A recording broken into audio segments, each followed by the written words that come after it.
Hello class, in this video I will work through sample problems similar to the ones you will find in your homework. To begin, we will review area of basic shapes. There are 4 simple guidelines I will follow when trying to find the area of these shapes. First, I will identify the shape, which will then allow me to choose the correct formula. Then I will find the relevant parts I will need to use the formula, and then I plug and chug and find the answer. Keep in mind that in finding area, there will be a lot of calculations. Therefore, I encourage you to use your calculator to save time and to save yourself from messy computations. Here is our first shape. I will first list out the guidelines, and I will continue to do so for all the shapes we find the area for. In identifying the shape, first we notice the adjacent sides are congruent and also that it has 4 right angles. As it is probably obvious, this is a square. Next, the formula is, if we check our formula sheet, side squared. Or we can also use length times width, base times height. All the formulas work, and it doesn't matter which formula you choose as long as you know that it works and you know how to use it. Next, we identify the relevant parts, and the only relevant part is the 50 for the side. So we plug and chug our 50 squared, and then we get our solution of 2500 units squared. Fun fact, the algebraic process of squaring a number, as in having an exponent of 2, is based on the geometric process of finding the area of a square. Our next shape, similar to a square, has 4 right angles. However, this time the adjacent sides have different lengths. This shape would be a rectangle. The formula for a rectangle is similar to a square, can be length times width or base times height. However, this time you can't use side squared, as that formula is exclusive to a square. I will use base times height. So the relevant parts include the base, which is 3.7 kilometers, and the height, which is 10.5 kilometers. Now we just plug into the formula and chug out our answer, which we will get is 38.85 kilometers squared. Our next shape has opposite sides that are congruent. If you remember, this is one of the properties of a parallelogram, or in other words, if opposite sides of a quadrilateral are congruent, then the shape is a parallelogram. The formula for a parallelogram is the exact same as a rectangle, base times height. Now, the difficult part is our base 19 or is it 10? If it were 19, then perpendicular to the base would be this dotted line over here. On the other hand, if our base were 10, our height would be perpendicular and it would be somewhat like this. Given that the height we were provided, 7.8 yards, corresponds to the red dotted line, our base would be 19 yards and our height will be 7.8 yards. Note that our height is not 10 yards, a common mistake made because it looks like it's going up and down compared to the base. However, it is not perpendicular to the base, therefore it is not our height. After we have our base and height, we just plug in 19 and 7.8, multiply them, and we get 206.5 yards squared. Our next shape, we notice, has 3 sides, therefore it is a triangle. The formula for a triangle is 1/2 times base times height. So now we need to identify our base, which is 29.5, and our height, which is 14. Note that this green segment is not the height. Similar to the parallelogram, sometimes people confuse this segment for the height. Nor is it the 37.2. Especially for triangles, it is important to recognize that the height is perpendicular to the base. Specifically for triangles, the height is also perpendicular to the line that passes through the highest point of the triangle, as illustrated in the figure to the left. I will have a separate video that will better show and explain this, as well as to help those of us having trouble identifying the height. Now that we have our base and our height, we plug it into our formula, 1/2 times 29.5 times 14, and we get our answer of 206.5 inches squared. For our next shape, let us first look that there are two right angles, so these opposite sides are parallel. However, the other two sides are not parallel, therefore this is a trapezoid. Formula for a trapezoid is kind of long. It is 1/2 times base 1 plus base 2 quantity times height.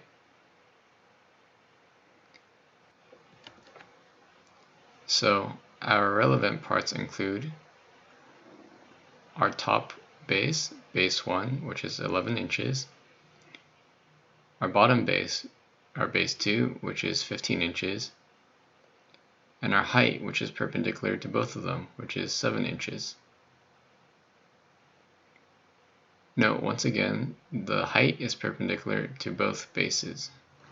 Also note, it doesn't matter which base is your base 1 or your base 2, as long as your two bases are the ones parallel to each other. We plug it into our formula, and then we get 91 inches squared.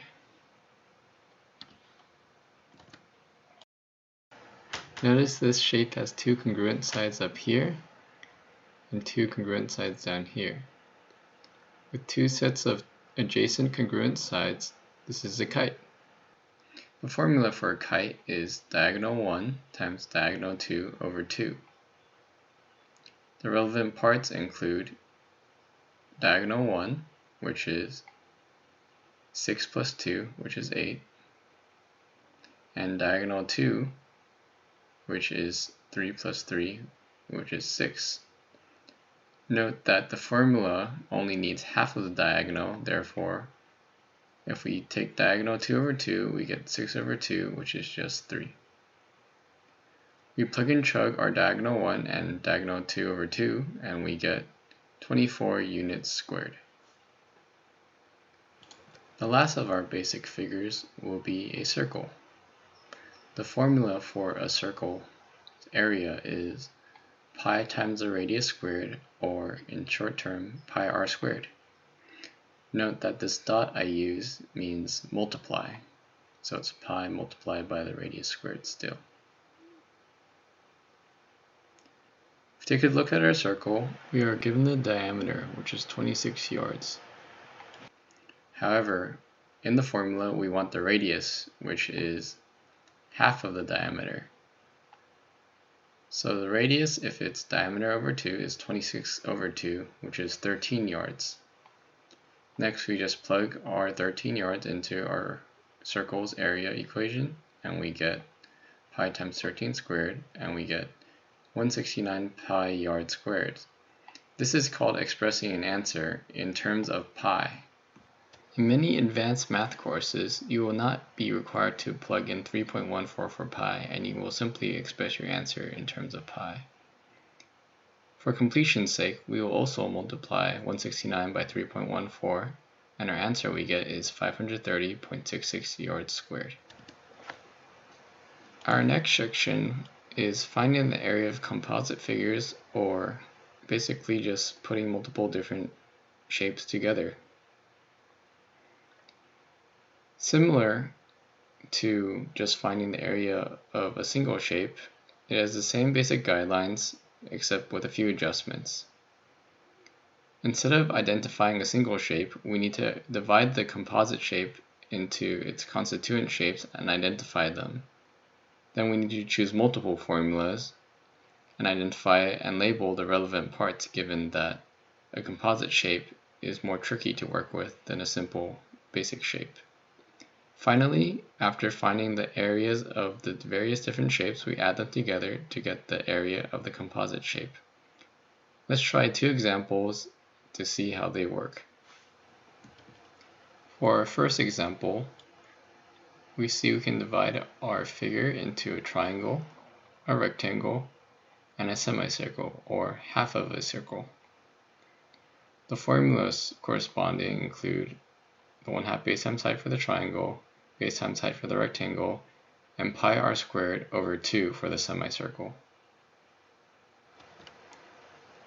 In taking our first step to solve this problem, we see that one side of the rectangle is 9 feet. Therefore, this one part of the semicircle, half of the circle's diameter, is a radius of 9 feet. We can also see that this radius can be drawn in these other parts of the semicircle. For now, we will focus on this specific radius. It is a part of this longer segment, which is 26 feet as shown to the right side of the figure. We can also divide this segment into 3 parts, where the blue part is labeled as 7 feet, the green part is the radius, so it is 9 feet, and the red part we don't know, but it is the height of the triangle we are trying to find, so we label it height of t. Because we know that the entire segment was 26, we can subtract 7 and 9 from 26 to find the height, which we find is 10. Next, we want to find the height of this rectangle. Now that we know that the height of the triangle is 10 feet, we can add the 7 feet to the 10 feet to see that the height of the rectangle is 17. So in review, the base of the triangle is 9 feet, the height of the triangle is 10 feet, the base of the rectangle is 9 feet, the height of the rectangle is 17 feet. Now we have everything we need to solve the areas for these figures, so we plug them into their respective formulas, and we see that the area is equal to 198 plus 81 pi over 2, but once again, if we substitute 3.14 for pi, we get 325.17 feet squared. Let's take a look at our second composite figure. This time we notice our constituent shapes include a square, a triangle, and a trapezoid. Here are their corresponding formulas. Here I will first try to figure out the length of the side of the square. I notice that the sum of the square's side and the sum of the height of the trapezoid make up 25.4 meters as shown. However, given that we know neither the side of the square or the height of the trapezoid, we cannot find either, given that we need to subtract one or the other from 25.4 to figure out the other. We move on to our triangle and we notice that we have a right triangle here and we have two sides of the right triangle, and we can apply a Pythagorean theorem. So we want to find this leg of the triangle, and we set up an equation where the leg squared plus 9.6 squared equals 12 squared. We want to solve for the leg, so we subtract 9.6 squared from both sides, and we get this. Next, we plug that into our calculator, and we unsquare both sides, or take the square root. This gives us that the leg of the triangle is 7.2. We notice that this is an isosceles triangle. Therefore, the line cutting down the middle, the height, divides the base into 2 equal portions, and the other part is also 7.2. This means that together they add up to 14.4 because 7.2 times 2 is 14.4 meters.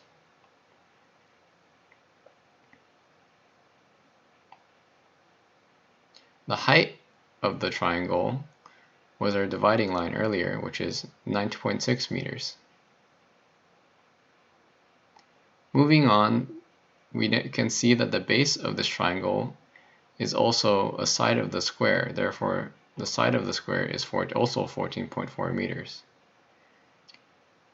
Furthermore, it is also the base of this trapezoid, so the base of this trapezoid, or one of the bases, is 14.4 meters. The other base we were already given in the beginning, which is 10 meters, so base 2 of the trapezoid will be 10 meters. Finally, we only need the height of the trapezoid. Given that we now know the side of the square, which is 14.4, we can subtract that from 25.4 and get the height of our trapezoid, which we find is 11 meters.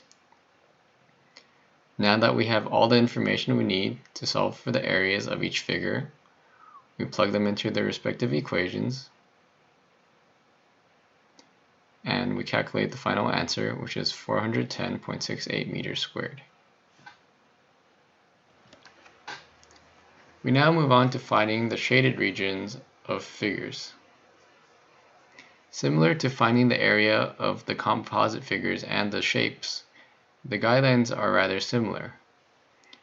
However, this time we will have an outer shape, which is usually a shaded composite of a shaded and an unshaded region, and an inner shape, which is usually an unshaded region of a figure. To find the area, we will need to subtract the inner shape from the outer shape. And to do so, we will again need to choose the correct formulas and identify and label the relevant parts. Let's take a look at an example. Here is our first problem. First, we identify the outer and inner shapes. This one is rather simple.